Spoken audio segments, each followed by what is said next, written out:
आदि सनातनी पूजा के 3 चरण होते हैं। प्रथम चरण की साधना में इन पंचदेव की साधना के मंत्र होते हैं। उसके बाद दूसरे चरण की साधना, जो कि सनातनी पूजा भी कहलाती है, इसके मंत्र होते हैं ओम तत्, यहाँ तत् सांकेतिक मंत्र है। उसके बाद तीसरे चरण की साधना आदि सनातनी पूजा कहलाती है। इसके मंत्र होते हैं ओम तत्सत, यहाँ तत् और सत सांकेतिक हैं। भक्ति साधना के इन 3 चरणों को आप इस प्रकार समझें, जैसे प्रथम चरण की साधना, जो कि पंचदेव पूजा है, उसको आप प्राथमिक शिक्षा जाने, अर्थात 5वीं कक्षा तक की पढ़ाई जाने, जिसके पढ़ने से आपको आपके जीवन में केवल आंशिक लाभ प्राप्त होते हैं। लेकिन प्रथम चरण की ये साधना भक्ति मार्ग में बेहद महत्वपूर्ण है।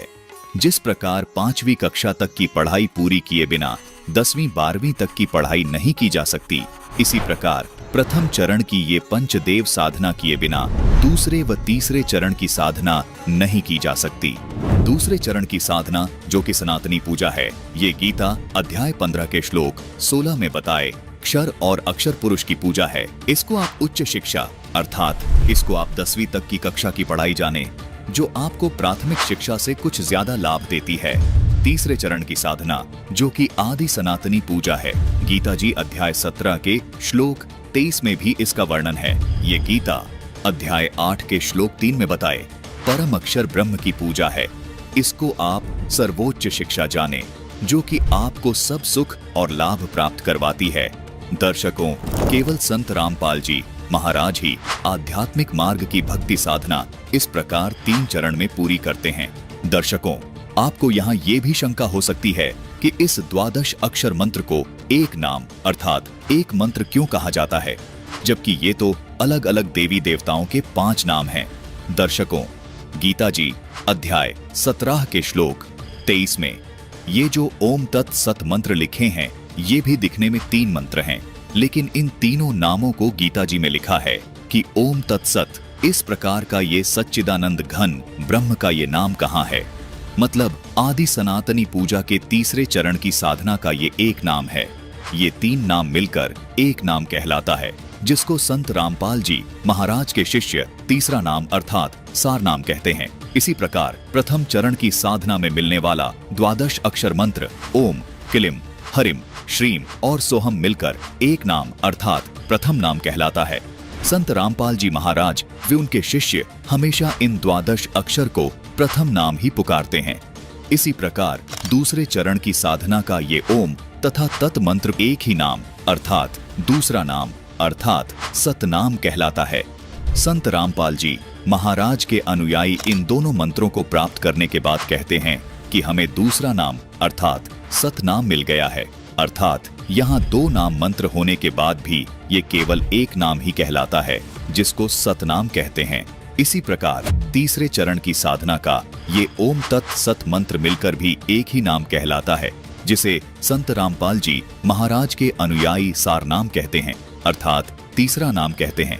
इसलिए यहाँ दर्शकों को कोई शंका नहीं होनी चाहिए कि इन 12 अक्षर मंत्र को एक नाम क्यों कहा है। दर्शकों, ये 12 अक्षर मंत्र मिलकर एक ही नाम कहलाता है। संत रामपाल जी महाराज इस प्रकार अपने शिष्यों को सनातनी पूजा के तीनों चरण की साधना का प्रथम नाम, दूसरा नाम और तीसरा नाम देते हैं। संत रामपाल जी महाराज पंचदेव पूजा और सनातनी पूजा के ये मंत्र सन 1994 से और आदि सनातनी पूजा के ये मंत्र 1997 से अपने सभी शिष्यों को दे रहे हैं। 1997 से पहले संत रामपाल जी महाराज केवल 2 चरण वाली भक्ति साधना अपने शिष्यों को देते थे। 1997 में स्वयं कबीर साहिब जी ने संत रामपाल जी महाराज को तीसरे चरण वाली इस भक्ति को आगे शिष्यों को प्रदान करने का आदेश दिया था। दर्शकों, आपके मन में यहाँ ये विचार आना स्वाभाविक है कि क्या संत रामपाल जी महाराज के पूज्य गुरुदेव ने उन्हें आदि सनातनी पूजा के तीसरे चरण में दिए जाने वाले इन मंत्रों को शिष्यों को देने का आदेश नहीं दिया था? दर्शकों, आपको स्पष्ट करना चाहेंगे कि संत रामपाल जी महाराज जी के पूज्य गुरुदेव ने ही संत रामपाल जी महाराज को आदि सनातनी पूजा के ये तीनों मंत्र प्रदान किए थे। परंतु संत रामपाल जी महाराज इन मंत्रों को सभी शिष्यों को कब प्रदान करेंगे, ये आदेश स्वयं कबीर परमात्मा को ही देना था, क्योंकि कबीर साहिब जी ने कबीर सागर में ये पहले ही निर्धारित कर दिया था कि कलयुग के 5505 वर्ष बीत जाने के बाद मैं स्वयं आऊंगा और यथार्थ ज्ञान अर्थात आदि सनातनी पूजा को जन जन तक पहुंचाऊंगा। इससे स्पष्ट है कि संत रामपाल जी महाराज को ये मंत्र अपने गुरु जी से ही प्राप्त हुए हैं, लेकिन भक्त समाज को इन मंत्रों को देने की आज्ञा खुद पूर्ण ब्रह्म कबीर साहिब जी ने दी है। दर्शकों, जैसा कबीर जी ने कहा था कि कलयुग 5505 वर्ष बीत जाने के बाद मैं स्वयं आऊंगा तथा यथार्थ भक्ति मार्ग जन जन तक पहुंचाऊंगा। दर्शकों, कबीर जी की पूर्ण झलक संत रामपाल जी महाराज में देखने को मिल रही है।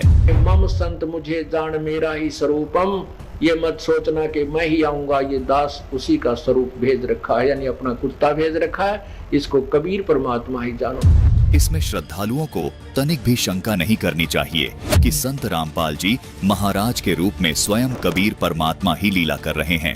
जिस प्रकार आज से 600 वर्ष पहले कबीर जी के ज्ञान को उस समय के तथाकथित विद्वानों ने स्वीकार नहीं किया था, उन्होंने कबीर जी का विरोध किया था, ठीक वैसी ही स्थिति आज संत रामपाल जी महाराज के साथ देखने को मिल रही है।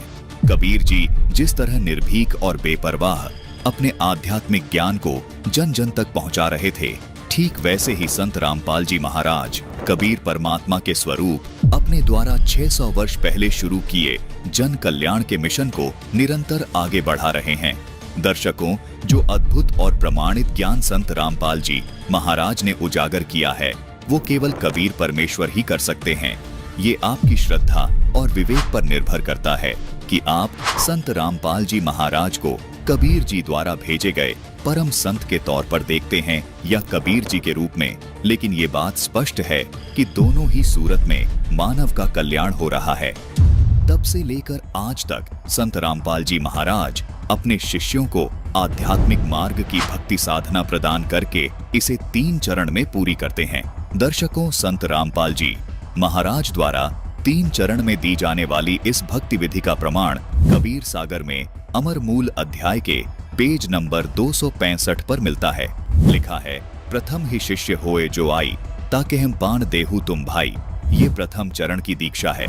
फिर लिखा है, जब देखहु तुम दृढ़ता ज्ञाना, ता कहाँ कहूँ शब्द परवाना। ये दूसरे चरण की दीक्षा है। फिर लिखा है, शब्द माही जब निश्चय आवे, ता कहाँ ज्ञान अगाध सुनावे। ये तीसरे चरण की दीक्षा है। इससे स्पष्ट है कि स्वयं कबीर साहिब जी ने इस प्रकार 3 चरण में मंत्र दीक्षा देने की विधि बताई है। दर्शकों, आपको यहाँ ये भी शंका हो सकती है कि कबीर जी तो मात्र 600 वर्ष पहले हुए हैं, फिर कबीर जी ने कैसे मनु और सतरूपा जी को आदि सनातनी पूजा प्रदान कर दी।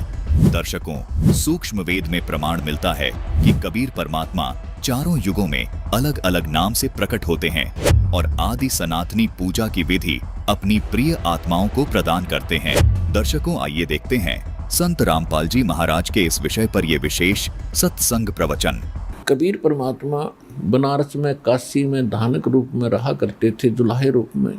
ये अमर पुरुष हैं, ये सत्य पुरुष हैं, असंख्य ब्रह्मांड के ये रचनहार हैं, सृजनहार हैं और हम सभी आत्माओं के भी ये उत्पत्ति करता है। ये सर्व उत्पादक प्रभु हैं। तो ये दूसरी प्रकार की लीला प्रत्येक युग में करते हैं और प्रत्येक युग में इनके भिन्न भिन्न यहाँ नाम होते हैं। जैसे सतयुग में सत्सुकृत नाम रहता है भगवान का, उसमें ऋषि परंपराएं ज़्यादा होती हैं जो साधु संत भक्ति मार्ग दर्शाते हैं, तो उसमें ऋषि सत्सुकृत नाम से परमात्मा प्रसिद्ध हुए थे। त्रेता में यही लीला की थी, शिशु रूप धारण करके आए थे, निसंतान एक ब्राह्मण दंपति उठाकर ले गया था और वो मुनिंदर ऋषि के नाम से प्रसिद्ध हुए थे। द्वापर युग में परमात्मा को एक वाल्मीकि परिवार निसंतान दंपति उठा के ले गए थे। द्वापर में करुणा में नाम था और वाल्मीकि नाम से प्रसिद्ध हुए थे। वो वाल्मीकि नहीं थे जो सतयुग में हुए, वो अन्य थे। उसके बाद तो वाल्मीकि एक जाति परंपरा पड़ी थी और इस कलयुग के अंदर परमात्मा अपने वास्तविक नाम से आते हैं, कबीर नाम से, कबीर देव नाम से, कबीर साहब नाम से। तो परमात्मा स्वयं भी बताते हैं, सतयुग में सत सुकृत कह टेरा, त्रेता नाम मुनींदर मेरा, द्वापर में करुणा में कहाया, कलयुग नाम कबीर धराया। इससे स्पष्ट है कि कबीर जी चारों युगों में अलग अलग नाम से प्रकट हुए हैं और आदि सनातनी पूजा की यथार्थ भक्ति प्रदान की है। जिस तरह कबीर परमात्मा सत सुकृत रूप में मनु और सतरूपा को मिले, इसी प्रकार अलग अलग युग में अलग अलग रूप में इन सभी महापुरुषों को भी मिले हैं।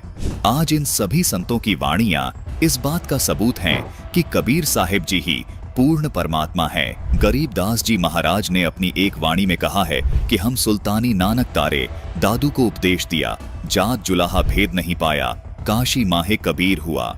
इस प्रकार अध्यात्म की पढ़ाई 3 चरण में पूरी होती है, जिससे मनुष्य को इस जीवन में भी सर्व सुख मिलते हैं और पूर्ण मोक्ष भी प्राप्त होता है।